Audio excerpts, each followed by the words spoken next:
You ask Tiger to solve. This deals with linear equations with one unknown. The final result is x equals 17. Let's solve it step by step. Simplify the expression. Expand the parentheses. Simplify the arithmetic. Swap sides.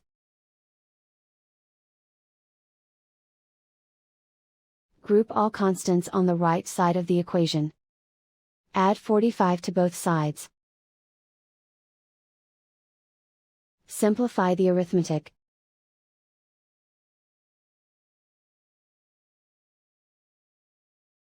Isolate the x. Divide both sides by 5. Simplify the fraction.